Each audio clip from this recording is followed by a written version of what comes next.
Pocket NC is a 5-axis CNC machine that can work on a desktop on mains power that runs standard ISO G-code.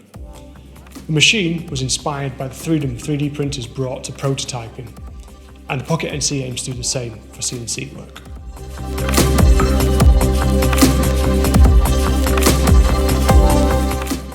The Pocket NC comes in two varieties, the V210 and the V250. So what's the difference? The V210 runs purely on mains power. It can accept up to 6mm diameter tools and has a max spindle speed of 10,000 RPM, where the V250 runs off mains power and an air supply.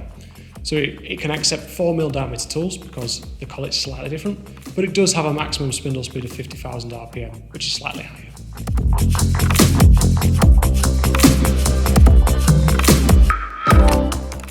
So what materials can the Pocket NC machine? Well, in short, lots, from G5 titanium to 303 stainless steel and 6061 aluminium. These have all been tested, as well as plastics such as Delrin and acetal. For tougher materials, the higher spindle speed of the V250 is beneficial, but isn't necessary.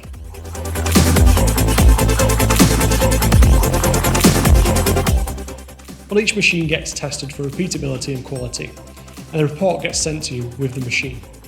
But the Pocket NC typically has 50 micron repeatability at 0% load and has a resolution of about 6 micron or 0.01 degrees.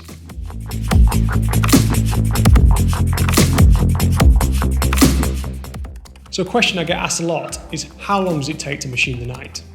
Well, the answer is 2 hours roughly, with the roughing and rest roughing taking around 40 minutes and the finishing and rest finishing taking around an hour.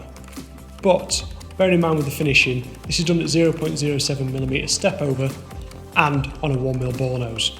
So if you don't need a mirror finish, this could be substantially quicker.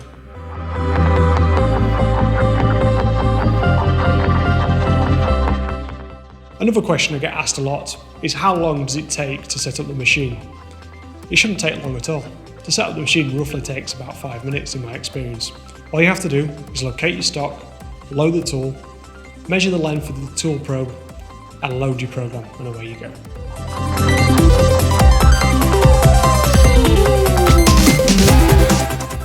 So, how do you change the tooling on the Pocket NC? Well, for the V210, really straightforward. Undo 3 grub screws, locate the ER collet, and away you go.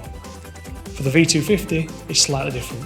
You pull the lever down, you relocate your new tool, and then pull the lever up, and there you are, straight away ready to machine.